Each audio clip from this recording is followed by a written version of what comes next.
Hello dear, welcome to KSL campus. जैसा कि हम जानते हैं कि हम कवर कर रहे हैं NCERT science of class 10th for board exams as well as competitive exams. तो हमने chapter number 1 chemical reactions and equations का पार्ट 1 देखा था और पढ़ा भी था, जिसमें कि बैलेंसिंग ऑफ रिएक्शन कैसे होता है और कुछ रिएक्शंस भी देखे थे, रिएक्शंस का डेफिनेशन देखे थे, इक्वेशन कैसे लिखते हैं, ये सारा हमने पढ़ा था। अब जो है उसी का नेक्स्ट पार्ट यानी कि पार्ट 2 पढ़ेंगे और इस पार्ट में हम क्या करेंगे कि इस चैप्टर को कंप्लीट कर लेंगे और चैप्टर नंबर 2 अगले लेक्चर में स्टार्ट करेंगे। तो उसी क्रम में आगे बढ़ते हुए देखते हैं, तो जो अगला टॉपिक आता है वो टाइप ऑफ केमिकल रिएक्शंस। तो जो केमिकल रिएक्शंस होते हैं वो कितने टाइप्स के होते हैं, जैसे कि अलग आप देखोगे केमिकल रिएक्शन किसी में एक जो रिएक्टेंट होता है वो मोर देन वन प्रोडक्ट्स में वो डिवाइड होके और रिएक्शन होता है, कहीं 2 रिएक्टेंट्स जुड़ के एक प्रोडक्ट बनता है, तो उसको अलग अलग कैटेगरी में डिवाइड किया गया है। और जैसा कि आप देख सकते हैं chemical reaction involves the breaking and making of bonds between atoms to produce new substances that is divided into different categories. कितने टाइप्स के होते हैं? 4 मेनली होते हैं, combination reaction, decomposition reaction, displacement reaction और डबल डिस्प्लेसमेंट रिएक्शन। और जो आप देख रहे हो जो ग्रीन कलर से यहाँ पे मार्क है, ऑक्सीडेशन और रिडक्शन। ये ऑक्सीडेशन और रिडक्शन इन चारों में से किसी में भी हो सकता है, किसी भी रिएक्शन में हो सकता है जहाँ ऑक्सीजन एटम का रिमूवल या फिर एडिशन है, उसके बेसिस पे रिडक्शन और ऑक्सीडेशन उस रिएक्शन को बोलते हैं। मेनली जो है 4 टाइप के रिएक्शंस हैं जो कि कैटेगराइज्ड है on the basis of breaking और making of bond for making new substances. तो सबसे पहला जो हमारे पास है कॉम्बिनेशन रिएक्शन। नाम से ही पता चल रहा है कॉम्बिनेशन रिएक्शन मतलब कि कंबाइंड होके बनने वाला चीज़। तो कॉम्बिनेशन रिएक्शंस क्या होता है कि मोर देन 2 रिएक्टेंट कंबाइंड होके 1 प्रोडक्ट प्लस साथ में एनर्जी प्रोड्यूस करता है। एनर्जी हीट के फॉर्म में हो सकता है, किसी भी फॉर्म में हो सकता है, जिसमें हीट प्रोड्यूस होगा उसको एक्सोथर्मिक बोलेंगे। तो जैसा कि आप देख सकते हो पहला जो हमारे पास कॉम्बिनेशन रिएक्शन है उसमें एग्जांपल दे रखा है। First example CaO, quick lime इसको बोलते हैं, कैल्शियम ऑक्साइड, और ये H2O के साथ मिलके क्या बना रहा है? CaOH, स्लैक्ट लाइम बना रहा है, कैल्शियम हाइड्रोक्साइड और प्लस हीट प्रोड्यूस कर रहा है। ठीक है, तो ये प्रैक्टिकल रिएक्शन है। आपको जैसे पता है चूना पत्थर को आप डालते होगे पानी में तो कैल्शियम हाइड्रोक्साइड बन जाता है और वहाँ से हीट निकलता है। थोड़ा आप देखोगे कि वेव के फॉर्म में, मतलब धुआं जैसा कुछ निकलता है। और लोग बोलते हैं कि उसको डालने के टाइम में आप उसके पास ना खड़े रहो, इधर उधर थोड़े खड़े हों। तो इसमें जो बता रखा है calcium oxide reacts vigorously with water to produce slaked lime calcium hydroxide releasing a large amount of heat.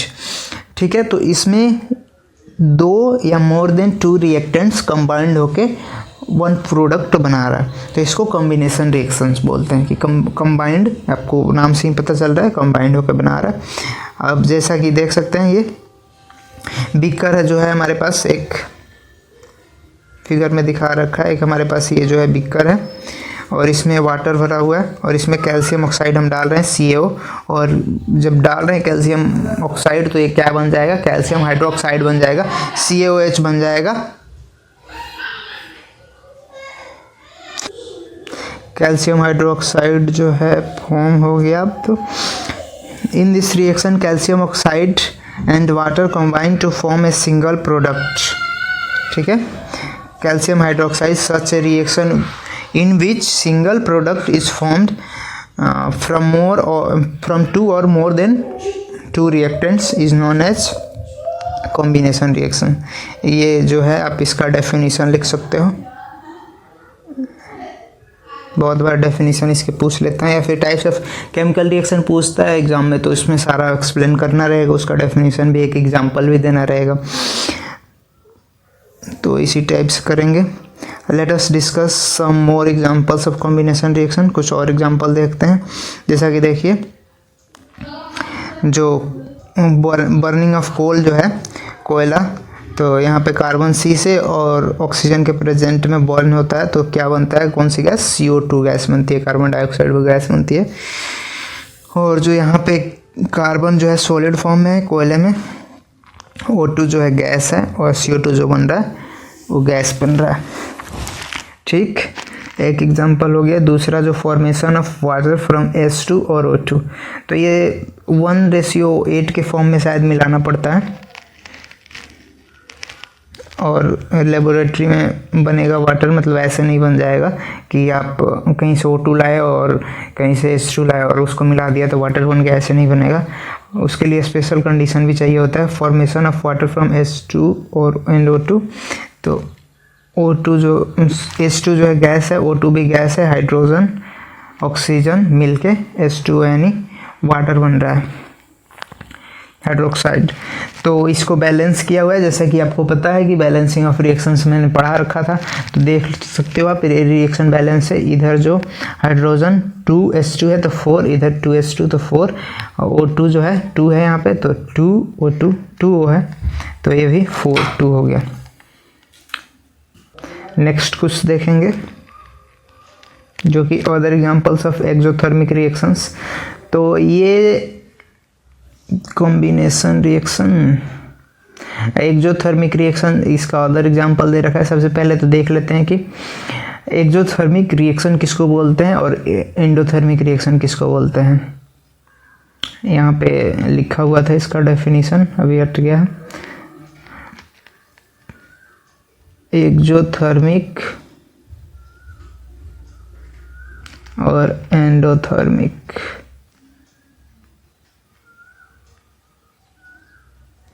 जिस किसी भी रिएक्शन में हमें हीट मिलेगा, यानी कि 2 रिएक्टेंट या फिर मोर देन 2 रिएक्टेंट रिएक्शन करते हैं तो, या फिर 1 ही रिएक्टेंट ब्रेक होता है तो उसके ब्रेकिंग पे प्रोडक्ट के साइड में हीट मिलेगा तो उसको एक्सोथर्मिक रिएक्शन बोलेंगे। मतलब हीट जो है एग्जिट हो रहा है, बाहर निकल रहा है आफ्टर रिएक्शन, तो उसको बोलेंगे एक्सोथर्मिक रिएक्शन। जो है एंडोथर्मिक रिएक्शन, एंडोथर्मिक रिएक्शन में क्या होगा कि हीट हमें देना पड़ेगा ताकि रिएक्टेंट्स जो हैं वो रिएक्ट कर पाएँ और प्रोडक्ट में कन्वर्ट हो पाए, नया प्रोडक्ट बन पाए बाय ब्रेकिंग ऑफ बॉन्ड। तो बॉन्ड को ब्रेक करने के लिए कुछ हीट हमें देना पड़ेगा in the side of reactant, तो उसको बोलेंगे एंडोथर्मिक रिएक्शन। मतलब जहाँ हमें कुछ हीट देना पड़ रहा है एक्सटर्नल सोर्स से तो उसको एंडोथर्मिक बोलेंगे, और जहाँ हमें मिल रहा है हीट उसको एक्सोथर्मिक बोलेंगे। इसको याद भी कर सकते हो, हीट एग्जिट एक्सोथर्मिक और heat given to the reactant तो एंडोथर्मिक। ठीक है, और इसको रिप्रेजेंट कैसे करेंगे, R arrow product, R for reactant, product plus heat, कुछ अमाउंट ऑफ हीट जो है बाहर निकलेगा। इसको कैसे रिप्रेजेंट करेंगे, R और प्लस कुछ हीट दे रहे हैं और P से प्रोडक्ट। अगर यहीं H इधर के साइड में लिखना चाहें तो R प्रोडक्ट और माइनस हीट, मतलब इस साइड में आएगा H तो माइनस में हो जाएगा। सेम उसी तरह से reactant R minus H arrow P, तो एक्सोथर्मिक के लिए लिखेंगे सेम उसी तरीके से। तो एक तरीके से अब जो other examples of exothermic reaction जो बता रखा है, मतलब जिसमें हीट निकले, तो बर्निंग ऑफ नेचुरल गैस, जैसा कि आप देख रहे हो स्क्रीन पे, CH4O2 मिलके CO2 और H2O बन रहा है। मतलब कि मीथेन और ऑक्सीजन मिलके कार्बन डाइऑक्साइड और वाटर बन रहा है। और जो इसमें बता रखा है G4 गैस, तो ये गैस के फॉर्म में, ये भी गैस के फॉर्म में, ये भी गैस के फॉर्म में, और ये भी चारों जो है गैस के फॉर्म में है। वाटर भी जो वाटर वेपर के फॉर्म में बन रहा है। Burning of natural gas, CH4 आपको पता है मीथेन नेचुरल गैस में ही काउंट करते हैं इसको। अब जो बता रखा है यहाँ पे कि रेस्पायरेशन जो होता है वो भी एक एक्सोथर्मिक रिएक्शन होता है। ठीक है, रेस्पायरेशन जो हम सांस लेते हैं, we all know that we need energy to stay alive, we get this energy from food we eat, जो हम खाना खाते हैं उससे एनर्जी मिलता है। During digestion, food is broken down into simpler substances. For example, rice, potatoes, and bread contains carbohydrates. These carbohydrates are broken down to form glucose. This glucose combines with oxygen in the cells of our body and provides energy. The special name of this reaction is respiration. तो यहाँ पे ही बता रखा है, जैसा कि आपको पता है कि जब हमें जिंदा रहने के लिए कुछ एनर्जी, स्टे लाइव रहने के लिए कुछ एनर्जी रिक्वायर्ड होता है, और एनर्जी हमें कहाँ से मिलता है? जो हम खाना खाते हैं। और ड्यूरिंग डाइजेशन, जब ये खाना हम खाते हैं और ये डाइजेस्ट होता है, तो जो फूड होता है वो ब्रेक होता है सिंपलर फॉर्म में। जो हम राइस, पोटैटोज़ या फिर ब्रेड वगैरह जो खाते हैं वो कार्बोहाइड्रेट कंटेंट, उसमें हाई कार्बोहाइड्रेट प्रेजेंट रहता है, और वो कार्बोहाइड्रेट क्या होता है कि ग्लूकोज के फॉर्म में ब्रेक हो जाता है बॉडी में जाके, और फिर वही ग्लूकोज जो है कंबाइंड होता है ऑक्सीजन से, और सेल्स और जो हमारी बॉडी की हैं उसको एनर्जी प्रोवाइड करता है। ठीक है, तो फिर हम क्या करते हैं कि उस एनर्जी को यूज करके सांस लेते हैं, बॉडी को मेंटेन करते हैं, और जो इस प्रोसेस को है उसको क्या रेस्पिरेशन बोला जाता है। After taking energy we respirate using this glucose provided energy after combining with oxygen. ठीक है, तो एक रिएक्शन हमारे पास जो है C6H12O6, ये जो है ग्लूकोज का केमिकल फॉर्मूला है, और ये ऑक्सीजन के साथ कंबाइंड हो रहा है, O2 के साथ कंबाइंड हो रहा है, और फॉर्म क्या कर रहा है? CO2 और H2O प्लस एनर्जी। तो जैसा कि आपको पता है कि CO2 हम क्या करते हैं? रिलीज कर देते हैं एटमॉस्फेयर में, इसकी यूज़ नहीं होती है हमारे बॉडी में। H2O जो है वाटर, ये हमारे बॉडी में यूज होती है, तो इसकी मात्रा कम होती है, लेकिन एनर्जी जो हमें मेन चाहिए होता है एनर्जी। H2O का मात्रा कम हो जाएगा तो हम तो अलग से भी पानी पीते हैं, लेकिन एनर्जी जो चाहिए होता है वही मेन सोर्स है जो हमें ग्लूकोज से मिलता है और यूज होता है हमारे बॉडी में, और इसी को यूज करके डिफरेंट वर्क्स होता है। हमारा जो हाइट है वो बढ़ता है, हमारा जो वेट है वो बढ़ता है, हमारा जो रोज़ का काम है वो हम कर पाते हैं। ठीक, अब आप देख सकते हो कौन से फॉर्म में है भी बता रखा है। जो ग्लूकोज है एक्वस फॉर्म में है, O2 है वो भी एक्वस फॉर्म में है, CO2 एक्वस, जो H2 है लिक्विड फॉर्म में, यहाँ पे वाटर जो है लिक्विड फॉर्म में है, और एनर्जी जो मिल रहा है मिल ही रहा है। और यहाँ पे O2 को आप देख रखो, इसके पहले 6 लगा रखा है, यहाँ भी 6, तो इसको बैलेंस कर रखा है रिएक्शन को। आपको बैलेंसिंग पता है, अगर नहीं आ रहा है तो लेक्चर नंबर 1 फिर से देख लें, और इसी रिएक्शन को बैलेंस करके आप एक बार देखें। जो मेन इसका रिएक्शन है C6H12O6 और O2 को कंबाइन करके CO2 बनाना, H2O बनाना, और उसको बैलेंस करके आप देखना। ठीक है, The decomposition of vegetable matters into compost is also an exothermic reaction। जो वेजिटेबल जो होता है उसका डिकम्पोज होता है कंपोस्ट के फॉर्म में, तो उसमें भी हमें एनर्जी मिलता है, उसमें भी एनर्जी रिलीज होता है। एक्सोथर्मिक रिएक्शन का टाइप है वो भी। अब जो नेक्स्ट टाइप है हमारा जो रिएक्शन का, वो है डिकम्पोजिशन रिएक्शन। डिकम्पोजिशन रिएक्शन में आपको जैसा कि पता ही है कि नाम से ही पता चल रहा है, डिकम्पोजिशन मतलब डिकम्पोज होना, टूटना। अभी ऊपर ही आया था डिकम्पोजिशन ऑफ वेजिटेबल्स, तो डिकम्पोजिशन मतलब ब्रेक होना किसी और फॉर्म में। तो इसमें आपको पता चल रहा है कि एक ही रिएक्टेंट होगा और मोर देन टू और मोर देन 2 प्रोडक्ट्स में टूटता होगा, मतलब 2 या 2 से ज़्यादा प्रोडक्ट बनता होगा एक ही रिएक्टेंट से।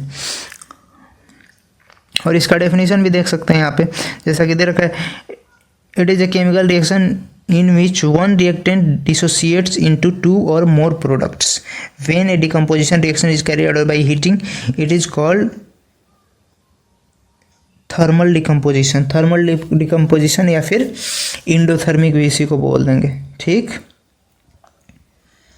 इंडोथर्मिक रिएक्शन भी इसको बोल देंगे, बिकॉज इसमें जो है हीट गिवन दिया जा रहा है, carried out by heating provide करके हीट दिया जा रहा है, तो इंडोथर्मिक भी रिएक्शन बोल देंगे या फिर थर्मल डिकम्पोजिशन रिएक्शन भी बोलेंगे।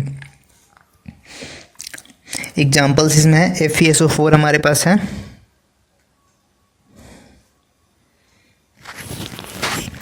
फेरस सल्फेट, और ये टूट रहा है Fe2O3 और SO2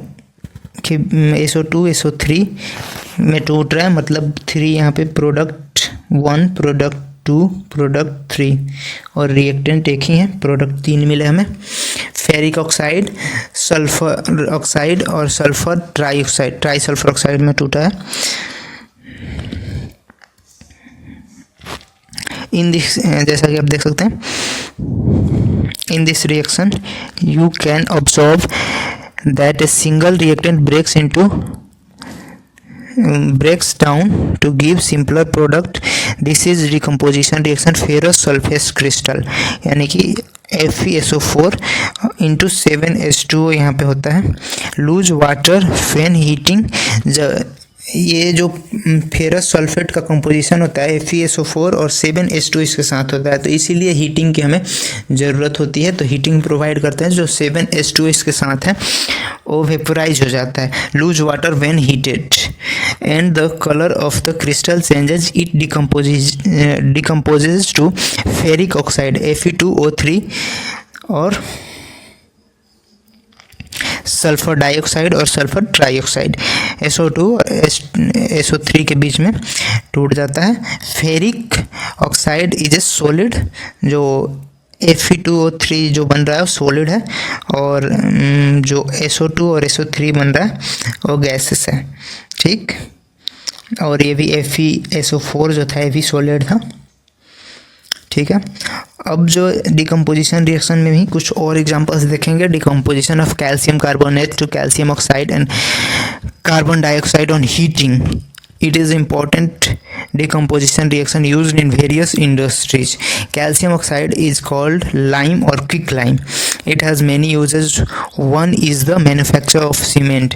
जो कैल्शियम कार्बोनेट है उससे सीमेंट बनता है, आपको जैसा कि पता है, इसको लाइमस्टोन भी बोलते हैं, CaCO3, और इसको हीट करने पे क्विक लाइम यानी CaO और CO2 के बीच में ये टूट जाता है, और जो नया प्रोडक्ट मिलता है CaO कैल्शियम ऑक्साइड यानी कि क्विक लाइम और CO2 कार्बन डाइऑक्साइड। ये सॉलिड फॉर्म में, ये भी सॉलिड में मिला है, एक जो है CO2 गैस के फॉर्म में मिला है।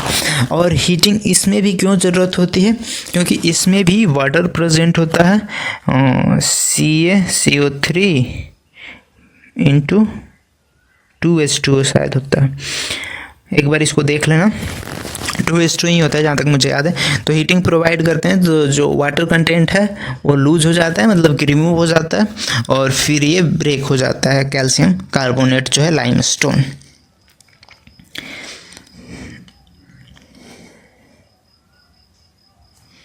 Another example of thermal decomposition reaction is given. You will observe the emission of brown fumes. These fumes are of nitrogen dioxide. There is a reaction that takes place. Brown fume मिलता है जब nitrogen dioxide निकलता है किसी भी reaction से, और reaction कौन सा है, PbNO3 2 लेड नाइट्रेट, तो यहाँ पे दे रखा है 2 PbNO3 2 सॉलिड फॉर्म में, इसको हीटिंग प्रोवाइड कर रहे हैं, तो ये PbO और NO2 और O2 गैस के फॉर्म में मिल रहा है। जो यहाँ पे PbO लेड ऑक्साइड है ये सॉलिड फॉर्म में, NO2 गैस के फॉर्म में, ऑक्सीजन जो है गैस के फॉर्म में मिल रहा है। तो ऑक्सीजन डाइऑक्साइड जो निकल रहा है इसका जो फ्लेम होता है वो ब्राउन कलर का होता है। तो इस रिएक्शन को भी आप याद रख सकते हो, एग्जाम्स में पूछेगा तो एग्जाम्स में आप डेफिनेशन तो लिखोगे ही लिखोगे, उसके बाद से रिएक्शन लिखोगे, फिर उस रिएक्शन को एक्सप्लेन कर दोगे। उसमें ये चीज़ आप याद रखना कि वो जो रिएक्टेंट्स प्रोडक्ट्स में जो हमारे पास कंपाउंड है, सॉलिड है, लिक्विड है, गैस है, इसका भी एक आध नंबर मिल जाता है, नहीं तो काट लेते हैं नहीं लिखने पे।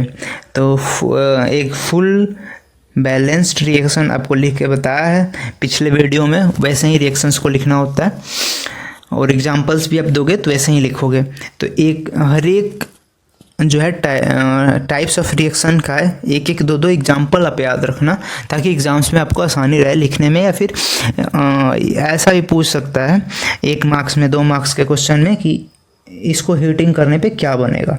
तो ये प्रोडक्ट आपको याद होने चाहिए, या फिर एक बार आप देखे होने चाहिए, तो आप अपने मन से भी मतलब थोड़ा सा सोच के बना सकते हो, क्योंकि आपको एक्सपीरियंस हो जाएगा उस टाइम तक जब आप पूरी केमिस्ट्री पढ़ लोगे, चारों के चारों चैप्टर, 5 या फिर 5 चैप्टर है तो पाँचों के पाँचों चैप्टर। चलिए अब डिकम्पोजिशन रिएक्शन में ही अगला टाइप देखते हैं। तो अगला टाइप मतलब अगला एग्जांपल देखते हैं। You will see that white silver chloride turns grey in sunlight.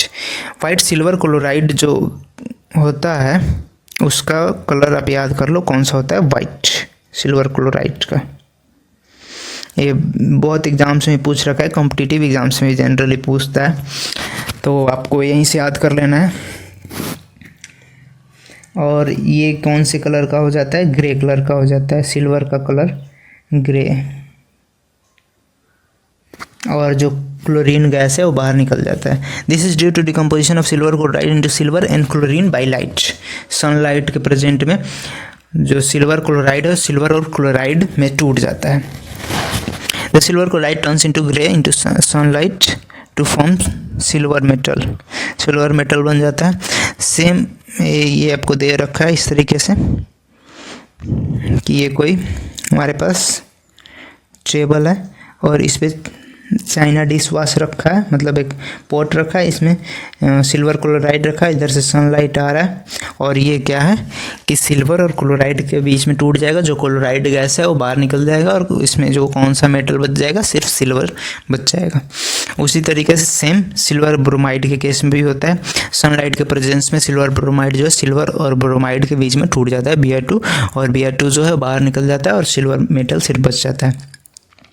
जो नेक्स्ट टाइप है वो है डिस्प्लेसमेंट रिएक्शन।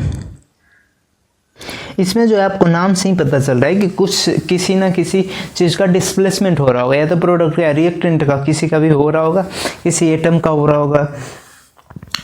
तो इसका सबसे पहला डेफिनेशन देख लेते हैं एक तरीके से। कैसे लिखेंगे definition? The chemical reaction in which one more reactive metal replaces less reactive metal और element from its compound or solution and makes its own compound is called displacement reaction। मतलब जो ज़्यादा रिएक्टिव मेटल है और less reactive metal compound से उस metal को replace करके अपना खुद का कंपाउंड बना लेता है, तो उस टाइप के रिएक्शन को क्या बोलते हैं? Displacement reaction. और जो न्यू कंपाउंड फॉर्म होता है वो ज़्यादा रिएक्टिव मेटल के साथ जो आयन है रिएक्शन उसके साथ करके न्यू कंपाउंड बना लेता है, और जो प्रीवियस कंपाउंड रहता है उसमें से जो मेटल होता है रिमूव हो जाता है। और जनरली इसको यूज करते हैं अगर जो मेटल है जिसका कंपाउंड बना हुआ है और सिर्फ वो मेटल एक्सट्रैक्ट करना है, तो उससे ज़्यादा रिएक्टिव मेटल के साथ रिएक्शन करवा देते हैं, तो मेटल हमारे पास आ जाएगा और जो ज़्यादा रिएक्टिव है उसके साथ कंपाउंड बना लेगा। ठीक है, एग्जाम्पल हमारे पास जैसे iron nail becomes brownish in color and blue color of copper sulfate solution fades। मतलब कि ब्लू कलर जो कॉपर सल्फेट सॉल्यूशन होता है उसका ब्लू कलर होता है, जब आयरन के साथ उसका रिएक्शन करवा देंगे तो वो क्या बना लेगा? आयरन ऑक्साइड, आयरन सल्फेट बना लेगा, FeSO4, और आयरन सल्फेट का जो सॉल्यूशन होता है उसका कलर ग्रीन होता है, और ब्लू कलर जो होता है वो ख़त्म हो जाएगा, क्योंकि जो कॉपर है वो सिर्फ मेटल वहाँ पे बच जाएगा, कॉपर मेटल, बिकॉज जो आयरन है ज़्यादा रिएक्टिव है कॉपर से। जैसा कि आप एग्जाम्पल में देख रहे हो यहाँ पे Fe सॉलिड के फॉर्म में है और FeSO4 एक्वस है। कॉपर सल्फेट ये जो है ब्लू कलर का है, और जब रिएक्शन होता है तो FeSO4 यानी कि आयरन सल्फेट एक्वस बन जाता है, और ये ग्रीन कलर का होता है, और जो कॉपर है उसका सिर्फ मेटल, कॉपर मेटल बच जाता है सॉलिड के फॉर्म में। एक तरीके से ये क्या डिस्प्लेसमेंट रिएक्शन है, आयरन डिस्प्लेस कर रहा है कॉपर सल्फेट के सॉल्यूशंस में से कॉपर को, और आयरन सल्फेट का सॉल्यूशन बना रहा है। ठीक, अब जो एक डायग्राम है उसके हेल्प से देखेंगे। तो जैसा कि आपको पता है कि एक कोई बॉक्स है, उसमें कॉपर सल्फेट का सॉल्यूशन हमने भर रखा है और उसमें आयरन का नेल डाल देते हैं। तो ये क्या हो जाएगा, nail taken out from the copper sulphate solution, ये जो है इसका कलर चेंज हो जाएगा और ये जो है आयरन सल्फेट इसके सरफेस पे बन जाएगा। जो नेल है यहाँ पे, जो यहाँ पे नेल है, उसका जो सरफेस वाला आयरन एटम होगा वो रिएक्शन कर लेगा सल्फेट के साथ और कुछ कॉपर का पार्ट जो है वो कॉपर सल्फेट सॉल्यूशन से रिप्लेस कर देगा और वहाँ पे आयरन सल्फेट के साथ कंबाइंड होकर जो सरफेस पे आयरन सल्फेट का एक लेयर बन जाएगा और जो कॉपर है वो प्रेसिपिटेट होकर नीचे यहाँ पे बैठ जाएगा। लेकिन कुछ ही जो अंदर वाला पार्ट है वो रिएक्शन नहीं कर पाएगा बिकॉज बाहर वाला ही एक्सपोज्ड है to the copper sulphate solution. अब एक तरीके से और देखें टेस्ट ट्यूब का यूज करके। तो ये जो हमारे पास एक टेस्ट ट्यूब है, ए नंबर, इसको ए बोल देते हैं, इसको बी बोल देते हैं। तो इसमें कॉपर सल्फेट का सॉल्यूशन है, ब्लू कलर का है और ये टेस्ट ट्यूब बी है। तो इसमें टेस्ट ट्यूब में जो है रिएक्शन मिक्स, इसमें रिएक्शन हो रहा है और धीरे धीरे देखिए इसका जो रिएक्शन मिक्सचर टेस्ट ट्यूब भी, तो इसका जो कलर है वो चेंज हो रहा है, अल्टर हो रहा है, मतलब कि ब्लू से इसका कलर फेड हो रहा है, ख़त्म हो रहा है। तो इसमें आयरन का नेल डाल के निकाल लिया गया है। तो जो कॉपर है वो प्रेसिपिटेट होकर नीचे बैठ जाएगा और आयरन सल्फेट बन जाएगा।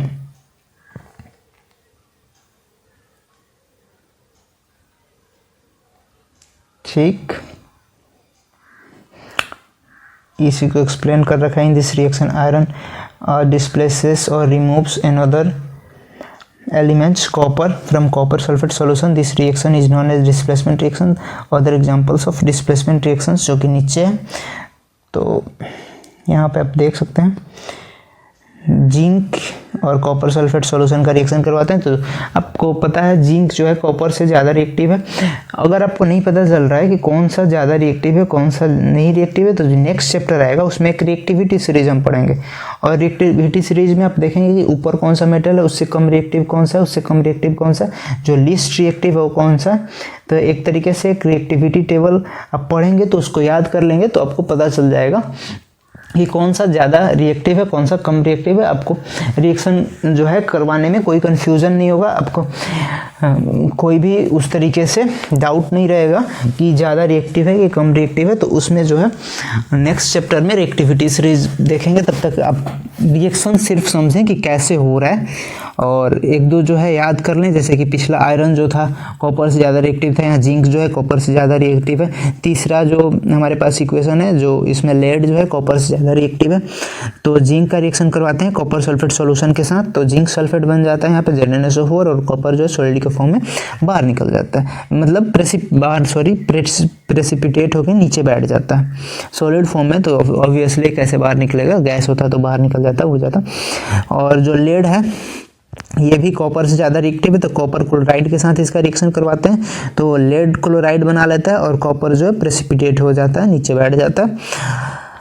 तो एक तरीके से 3 रिएक्शन हो गए, आपको कॉपर से ज़्यादा रिएक्टिव जिंक भी मिल गया, लेड भी मिल गया Pb और Fe आयरन भी मिल गया। ठीक है, और रिएक्टिविटी सीरीज पढ़ेंगे तब देख लेंगे। यहाँ पे दे रखा है zinc and lead are more reactive element than copper, they displaces copper from its compound, पढ़ ही लियो आप। अब जो नेक्स्ट टाइप का रिएक्शन है वो डबल डिस्प्लेसमेंट रिएक्शन है और यही मतलब जो है लास्ट टाइप ऑफ रिएक्शन, इसके बाद ऑक्सीडेशन रिडक्शन आ जाएगा। तो डबल डिस्प्लेसमेंट रिएक्शन में डिस्प्लेसमेंट के टाइप ही होता है, लेकिन इसमें 2 जगहों पर डिस्प्लेसमेंट होता है, मतलब उसमें एक ही जगह पर डिस्प्लेसमेंट हो रहा था, एक मोर रिएक्टिव मेटल आके और लेस रिएक्टिव मेटल के कंपाउंड के साथ बॉन्ड बना ले रहा था और जो लेस रिएक्टिव मेटल था वो मेटल में कन्वर्ट होकर नीचे प्रेसिपिटेट हो जा रहा था, लेकिन इसमें 2 बार डिस्प्लेसमेंट होगा। तो इसका डेफिनेशन एक तरीके से देखेंगे, A double displacement reaction is a type of reaction in which 2 reactants exchange ions to form new compounds। मतलब 2 मेटल कंपाउंड होगा और दोनों एक दूसरे के कंपाउंड को यानी आयन को रिप्लेस करके और न्यू कंपाउंड बनाएगा, उसको डबल डिस्प्लेसमेंट रिएक्शन बोलते हैं। इसका एक और तरीके से अगर हम डेफिनेशन देखना चाहें, reaction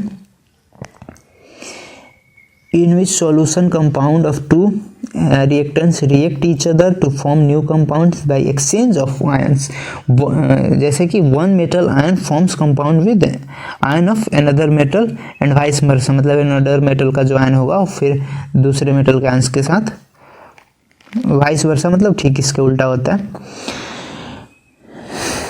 is called as double displacement reaction. इस टाइप का जो होता है कि मतलब एक कंपाउंड दूसरे के और दूसरा पहले के, तो उस टाइप के रिएक्शन को डबल डिस्प्लेसमेंट रिएक्शन बोलते हैं। ठीक है, और डेफिनेशन आप लिख लेना, नोट्स बना लेना, ताकि आपको एग्जाम्स के टाइम में रिवीजन करने में आसानी हो। सारे ही जो टाइप्स ऑफ रिएक्शन है उसके नोट्स बना लो आप, एग्जाम्स के टाइम में रिवाइज करने में आसानी हो। और एक एक दो एग्जाम्पल्स लिख लो, मतलब पूरी की पूरी एक तरीके से इसको लिख लो, आप लिख के रख लो, एग्जाम्स के टाइम में रिवाइज करने में बहुत ही आसान होगा।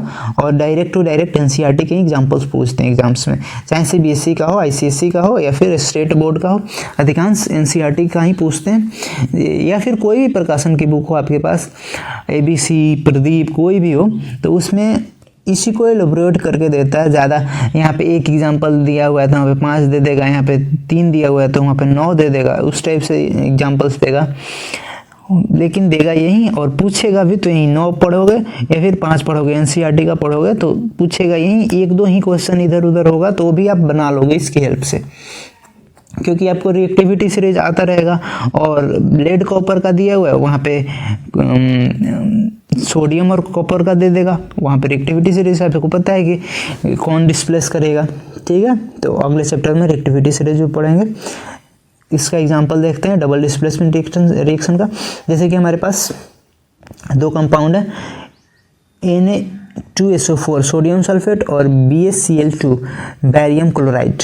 तो यहाँ पे क्या हो रहा है, दोनों एक्वस फॉर्म में है और दोनों रिएक्ट कर रहा है, तो BaSO4 यानी कि बैरियम सल्फेट बन जा रहा है।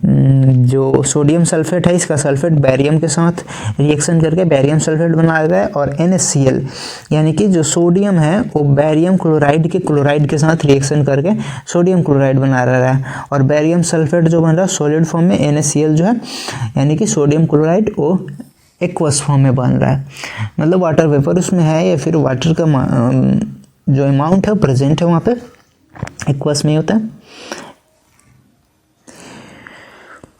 जो इसका एक्सप्लेनेशन है इस तरीके से, you will observe that a white substance which insoluble in water is formed, यानी कि बैरियम सल्फेट जो कि वाटर में इनसोल्यूबल है फॉर्म्ड होगा after reaction of sodium sulphate और बैरियम क्लोराइड। तो इसका कलर आप याद कर लेंगे, बैरियम सल्फेट का कलर वाइट होता है, sorry. This insoluble substance form is known as precipitate. Any reaction that produces a precipitate can be called as precipitate reaction। मतलब जिसमें भी precipitate होकर मेटल नीचे आ जाता है तो उसको precipitation reaction भी बोलते हैं। जैसा कि ऊपर वाले केस में भी हो रहा था, एक मेटल दूसरे को कंपाउंड से रिप्लेस कर दे रहा था क्योंकि उससे ज़्यादा रिएक्टिव है, और जो दूसरा मेटल था precipitate होकर नीचे बैठ जा रहा था, तो उस टाइप के भी रिएक्शन को भी प्रेसिपिटेशन रिएक्शन बोलते हैं। मतलब जिसमें प्रेसिपिटेट बन जाए, प्रेसिपिटेट बोलते हैं कि वो कंपाउंड ऐसा कंपाउंड बने जो कि वाटर में सोलूबल नहीं हो, तो उसको प्रेसिपिटेट बोलते हैं। सोलूबल ना होने के कारण वो नीचे बैठ जाता है। अब जो नेक्स्ट इसमें टॉपिक है वो है ऑक्सीडेशन और रिडक्शन। ऑक्सीडेशन रिडक्शन आपको पता है, ऑक्सीडेशन मतलब एडिशन ऑफ ऑक्सीजन एटम्स, और रिडक्शन मतलब रिमूवल ऑफ ऑक्सीजन एटम। मतलब किसी भी कंपाउंड में ऑक्सीजन एटम का एडिशन जो होता है ऑक्सीडेशन कहलाता है। जैसे कि आप देख सकते हैं, a reaction in which oxidation and reduction occur simultaneously is called redox reaction। मतलब कि अगर ऑक्सीडेशन और रिडक्शन दोनों एक साथ हो किसी भी रिएक्शन में तो उसको रेडॉक्स बोलते हैं। और जैसे 2 कंपाउंड है, और एक में एडिशन ऑफ ऑक्सीजन हो रहा है, एक में रिमूवल ऑफ ऑक्सीजन हो रहा है और फाइनल कंपाउंड बन रहा है। तो जो फाइनल कंपाउंड आ रहा है उसमें देख रहे हैं कि एक में एडिशन हो रहा है, एक में रिडक्शन हो रहा है। तो ऑक्सीडेशन और रिडक्शन दोनों साथ में होता है। तो रिडक्शन का रेड और ऑक्सीडेशन का ऑक्स, तो इसको क्या बोलेंगे, रेड ऑक्स, लाल बैल, सॉरी ऐसे ही बोल रहा हूँ मैं, रेड ऑक्स रिएक्शन, इसका अर्थ लाल बैल नहीं है। रिडक्शन का रेड और ऑक्सीडेशन का ऑक्स, ऑक्सीडेशन। तो इसका जो डेफिनेशन देखेंगे ऑक्सीडेशन का, reaction in which gain of oxygen और loss of hydrogen occurs is called oxidation reaction. या तो गेन ऑफ ऑक्सीजन उसमें हो या फिर लॉस ऑफ हाइड्रोजन हो, कोई एक हो या फिर दोनों भी हो, तो वहाँ पे ऑक्सीडेशन बोलेंगे। Reduction, reaction in which loss of oxygen and gain of hydrogen occurs is known as reduction. या तो ऑक्सीजन का लॉस हो, ठीक है, या फिर हाइड्रोजन का गेन हो, या फिर दोनों हो, तो वहाँ पे क्या है, रिडक्शन बोलेंगे उसको, उस टाइप के रिएक्शन को। ठीक है, some important point about oxidation और रिडक्शन। ये जनरली पूछता है एग्जाम्स में कि short notes, write a short note on oxidation और रिडक्शन। तो ये सारे पॉइंट्स याद रहने जरूरी है, इसको लिख के और इसको एलोबरेट करके आप लिख सकते हो। तो oxidation is gain of oxygen, reduction is loss of oxygen, oxidation is loss of hydrogen, reduction is gain of hydrogen. देखिए यहाँ पे गेन लॉस का बहुत ही फर्क है, ऑक्सीजन का गेन हो रहा है ऑक्सीडेशन में, बस हाइड्रोजन का लॉस, लेकिन यहाँ पे ऑक्सीजन का लॉस हो रहा है रिडक्शन में, बट हाइड्रोजन का गेन। अब एक और टाइप से, oxidation is loss of electrons, ठीक है, सेम हाइड्रोजन जैसा, और reduction is gain of electrons. तो ऑक्सीडेशन, रिडक्शन, यहाँ पे गेन ऑफ ऑक्सीजन और लॉस ऑफ ऑक्सीजन, यहाँ पे लॉस ऑफ हाइड्रोजन और गेन ऑफ हाइड्रोजन, यहाँ पे लॉस ऑफ इलेक्ट्रॉन्स, यहाँ पे गेन ऑफ इलेक्ट्रॉन्स। तो यहाँ पे याद रखेंगे, ठीक है, इसको लिख लें और 3-4 बार पढ़ें, आपको याद हो जाएगा। जैसा कि एग्जांपल देखते हैं, CO और H2 का रिएक्शन हो रहा है, यानी कि कॉपर और ऑक्सीजन का रिएक्शन हो रहा है। कुछ हीट प्रोवाइड कर रहे हैं, हीट की ज़रूरत होगी इसमें, यानी कि एंडोथर्मिक रिएक्शन है, हीट हम दे रहे हैं, हीट मिल नहीं रहा, तो एंडोथर्मिक रिएक्शन होगी। और क्या बनेगा, CO, कॉपर ऑक्साइड बनेगा। बैलेंस करेंगे तो यहाँ 2 लग जाएगा, कॉपर के पहले 2 लग जाएगा और CO के पहले 2 लग जाएगा, तो कॉपर ऑक्साइड। तो इसमें देखेंगे तो कॉपर का क्या हो रहा है, गेन ऑफ ऑक्सीजन, यहाँ पे आपको दिख रहा होगा, ऑक्सीजन एटम इसके साथ जुड़ा, तो कॉपर का क्या हो रहा है, ऑक्सीडेशन। लिख रखा है, this is because oxygen is added to copper, the copper oxide is form, that is called oxidation reaction. अब देखिए, if hydrogen gas is passed over this heated material CO, मतलब अब इसके ऊपर CO के ऊपर हाइड्रोजन, मतलब उसी रिएक्शन में नेक्स्ट देखेंगे जो प्रोडक्ट हमें मिला था, क्या, CO मिला था, यानी कॉपर ऑक्साइड। तो उस पर हाइड्रोजन गैस पास कराएं अगर, तो the black coating on the surface turns into brown. जो CO है उस पर ब्लैक कलर का कोटिंग होता है। तो जब हाइड्रोजन गैस पास करेंगे इसके थ्रू H2 गैस, तो black coating turns into brown, इसका जो ब्लैक कोटिंग है ब्राउन में बदल जाएगा, किसका, CO का। The reverse reaction takes place and copper is obtained, फिर से कॉपर बन जाएगा। तो CO कॉपर ऑक्साइड पे हाइड्रोजन पास कराया, क्या बन गया, कॉपर मेटल बन गया सॉलिड, और H2O जो बन गया गैस, ठीक है। तो ये ऑब्टेन हो जाएगा, फिर से कॉपर रिटर्न और H2O बन जाएगा hydroxide. Reduction of copper and oxidation of hydrogen, यहाँ पे क्या हो रहा है, दोनों रिएक्शन एक साथ हो रहे हैं। CO जो है यहाँ पे लॉस ऑफ ऑक्सीजन हो रहा है, तो इसको क्या बोलेंगे, लॉस ऑफ ऑक्सीजन को रिडक्शन बोलते हैं।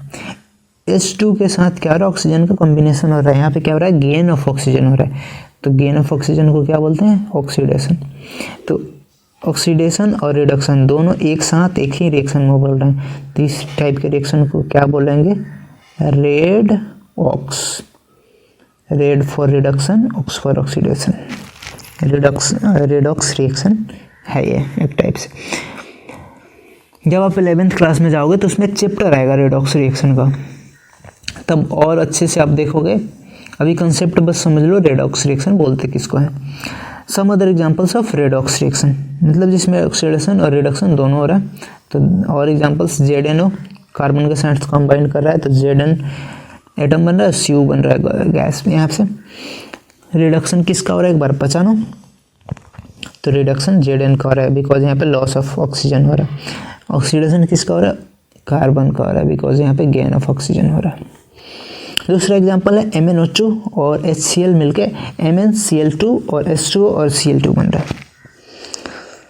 तो रिडक्शन किसका हो रहा है, MnO2 का रिडक्शन हो रहा है, और ऑक्सीडेशन किसका हो रहा है, H का, HCl का, तो यहाँ पे ऑक्सीडेशन हो रहा है और यहाँ पे रिडक्शन हो रहा है। तो एक रेडॉक्स रिएक्शन का टाइप है, ठीक है। अब जो नेक्स्ट टॉपिक आता है क्रोजन। क्रोजन जो बात करते हैं, जनरली हम देखते हैं या फिर टीचर्स जनरली पढ़ाते हैं लोअर क्लासेस में कि आयरन का जंक लग जाना, आयरन का जंक लग जाना क्रोजन कहलाता है, मतलब जंक लगना क्रोजन। तो आयरन का जंक लगना सिर्फ एक टाइप है क्रोजन का, मतलब फुल डेफिनेशन नहीं हो क्रोजन का। क्रोजन का जो फुल डेफिनेशन है वो आप यहाँ पे पढ़ोगे, और जो कि हर जगह यही यूज होगा, चाहे आप 12th में जाओ, चाहे आप ग्रेजुएशन में जाओ, ग्रेजुएशन में आप BSc या फिर इंजीनियरिंग डिग्री या फिर जो भी कर रहे हो आप MBBS जो भी कर रहे हो, तो क्रोजन का जो डेफिनेशन आएगा स्टैंडर्ड डेफिनेशन यही आएगा। Corrosion is a natural process that converts A refined metal into a more chemically stable form such as oxide, hydroxide, sulfide। मतलब कि जो मेटल है तो क्रोजन जब उसमें होता है तो क्या होता है कि अपना मोर स्टेबल फॉर्म में, केमिकली मोर स्टेबल फॉर्म जो उसका होता है, जो जैसा कि हम एक्सट्रैक्ट करते हैं धरती के अंदर से या फिर कहीं क्रस्ट से, कहीं सेडिमेंट रॉक से, कोई भी मेटल हम एक्सट्रैक्ट करते हैं तो वो जो होता है उसके ऑक्साइड, सल्फाइड या फिर हाइड्रोक्साइड, जो उसका केमिकली स्टेबल फॉर्म होता है उसी फॉर्म में मिलता है। फिर उसको रिफाइन करके हम उसको मेटल बनाते हैं। रिफाइन करके मेटल बनाते हैं तो केमिकली स्टेबल कहीं ना कहीं नहीं रहता है, बिकॉज केमिकली स्टेबल उस फॉर्म में था जैसा हमें मिला था। तो वो केमिकली स्टेबल होने के लिए हम उसको अगर छोड़ देते हैं तो क्या करता है, केमिकली स्टेबल होने के लिए अपने उसी फॉर्म में ही जाना चाहता है जिस फॉर्म में हमें मिला था। तो जैसा कि अगर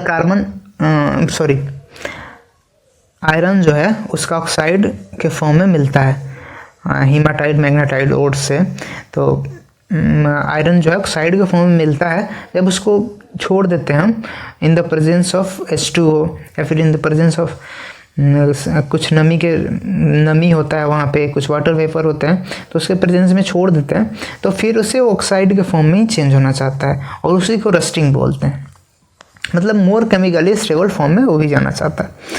तो यही यहाँ पे बता रखा है कि एक नेचुरल फेनोमेनन है जो कि जिसमें कि मेटल्स जो हैं केमिकली स्टेबल फॉर्म में जाना चाहते हैं, और वो केमिकली स्टेबल फॉर्म ऑक्साइड भी हो सकता है, उनका हाइड्रोक्साइड भी हो सकता है, सल्फाइड भी हो सकता है, dependent on the that metal. अब it is gradual destruction of material, जो क्रोजन है वो ग्रेजुअल डिस्ट्रक्शन ऑफ मटेरियल धीरे धीरे होता है, यूजुअली मेटल बाई केमिकल और electrochemical reaction with their environment. Corrosion engineering is a field dedicated to controlling preventing corrosion। corrosion engineering में हम जनरली corrosion को प्रिवेंट कैसे करें, तो डिफरेंट इसके फॉर्म होते हैं। कोट कर दो उस मटेरियल को, या फिर उसमें कोई और मेटल का एक पतला सा थिन लेयर चढ़ा दो, या फिर उसको ऐसे कंडीशंस में रखो कि वो corrosion फ्री रहें। तो इसको पूरी फील्ड को कोरोजन इंजीनियरिंग बोलते हैं। इसमें कोरोजन से प्रिवेंट किया जाता है अलग अलग मटेरियल को। अब देखिए यहाँ पे corrosion causes damage to car bodies. Generally आप देखते हो कि जंग लग जाता है। ब्रिजेज, आयरन रेलिंग्स, शिप्स जो है पानी में जो चलती है। And to all object made of metal, जो कि मेटल से बना हुआ है, specially those of iron. Iron में तो रस्टिंग लगता ही लगता है जनरली, इसीलिए आयरन का एग्जांपल लेते हैं। लेकिन किसी भी चीज़ का कोरोजन हो सकता है, किसी भी मेटल का कोरोजन हो सकता है, बस उसके फेवरेबल कंडीशन होने चाहिए कि वो अपना मोर स्टेबल फॉर्म में जा सके। और जनरली चीज़ें जो हमारे पास होती हैं आयरन की बनी होती है, और आयरन में बहुत जल्दी कोरोजन जो है रस्टिंग हो जाता है, तो जनरली लोग आयरन का एग्जांपल देते हैं। और दिमाग में भी हमारे होता है कि आयरन में ही होता है। Corrosion of iron is serious problem. Every year an enormous amount of money is spend to replace damaged iron. बहुत ही ज़्यादा पैसा इस पे खर्च होता है जनरली देखा जाए तो। अब जो नेक्स्ट टॉपिक है वो रेंसिडिटी। रेंसिडिटी होता क्या है? सबसे पहले रेंसिडिटी देखेंगे कि होता क्या है। इसमें जो होता है कि कोई भी अगर हमारे पास प्रोडक्ट है, इंग्रेडिएंट्स हैं, उसको बहुत देर के लिए छोड़ दिया जाए, मतलब जो उसका लाइफ टाइम है, यानी कि 1 दिन 2 दिन, अगर किसी का लाइफ टाइम है, किसी का 10 दिन है, तो उससे ज़्यादा छोड़ दिया जाए तो क्या होता है, उसकी न्यूट्रिशनल वैल्यू जो है वो अलग होने लगती है, उसका ऑर्डर जो है ख़राब होने लगता है, उसका टेस्ट जो है वो चेंज हो जाता है। मतलब एक तरीके से बोला जाए तो मटेरियल ख़राब हो जाता है, सड़ जाता है, कुछ ऐसी भी चीज़ें बोलते हैं लोग। तो rancidity can occur in many products और इंग्रेडिएंट्स ड्यूरिंग स्टोरेज। उसको स्टोर करके रखते हैं जब। It affects taste, odour and can have impact on nutritional value. जो उसमें प्रोटीन्स हैं, जो उसमें कार्बोहाइड्रेट्स हैं, उसकी वैल्यू चेंज हो जाएगी। Rancidity is the oxidation of fats that is caused by hydration. Water oxidation oxygen के कारण भी होता है। मेटेलिक एटम और माइक्रोब्स किसी भी के भी कारण हो सकता है, माइक्रोब्स के भी कारण हो सकता है, बैक्टीरियाज के भी कारण हो सकता है, फंगस लग जाते हैं। When fats and oil are oxidised they become rancid and their smell and taste changes. Usually substances which prevent oxidation antioxidants are added to foods. जो कि मतलब ऑक्सीडेशन प्रिवेंट करता है, उसको फूड्स में हम ऐड करते हैं जनरली, ताकि ऑक्सीडेशन ना हो सके, उसका जो टेस्ट स्मेल है चेंज ना हो सके, एक्सपायर ना हो सके। Contents added to food containing fats and oils. Keeping food in airtight containers help to slow down the oxidation. जैसे कि आप कुरकुरे खाते होंगे, चिप्स खाते होंगे, उसमें देखते होंगे कि वो एयर टाइट जो है पॉलीथीन में दिया जाता है, और बहुत सारी चीज़ें हैं ऑयल फैट्स जो कि एयर टाइट कंटेनर्स में रखा जाता है ताकि उसकी ऑक्सीडेशन ना हो सके। ऑक्सीजन उसमें नहीं भरा जाता है, नाइट्रोजन गैस भर दिया जाता है। जनरली आप देखते होंगे जो कुरकुरे का पैकेट आपके पास होता है, चिप्स का होता है, उसमें नाइट्रोजन गैस भर दिया जाता है, बिकॉज उसमें ऑक्सीजन होगा तो ऑक्सीडेशन उसका हो जाएगा, और ऑक्सीडेशन हो जाएगा तो जल्दी ख़राब हो जाएगा, 1 दिन में ही ख़राब हो जाएगा। आप खोल के छोड़ देते हो चिप्स के पैकेट को, 1 दिन में ख़राब हो जाता है, तो इसीलिए उसमें दूसरी गैस भर देते हैं जिसके साथ वो रिएक्शन नहीं करता हो, और उसकी एक्सपायरी डेट एक दे देते हैं, कितने दिन तक पैकिंग एक फिक्स रहेगा कि मतलब ठीक है, हमने टेस्ट किया है, और उसके बाद हम गारंटी नहीं लेते हैं, ठीक रह भी सकता है, नहीं भी रह सकता है। तो यहीं पे ये जो हमारा जो चैप्टर है वो ख़त्म होता है। आशा करते हैं आपको समझ में आया होगा। अगर कुछ नहीं समझ में आए तो कमेंट के थ्रू पूछें, आपको जवाब दिया जाएगा। और चलिए ठीक है, नेक्स्ट जो चैप्टर है उसको देखेंगे अगले लेक्चर में, यानी कि लेक्चर नंबर 4 में। ये लेक्चर नंबर हमारा 3rd था। इसमें जो फर्स्ट चैप्टर है केमिकल रिएक्शन एंड इक्वेशंस, वो आज ख़त्म होता है। चलिए तब तक के लिए thank you. Keep like and subscribe to our channel and share this video to more friends to help them. Thank you for watching.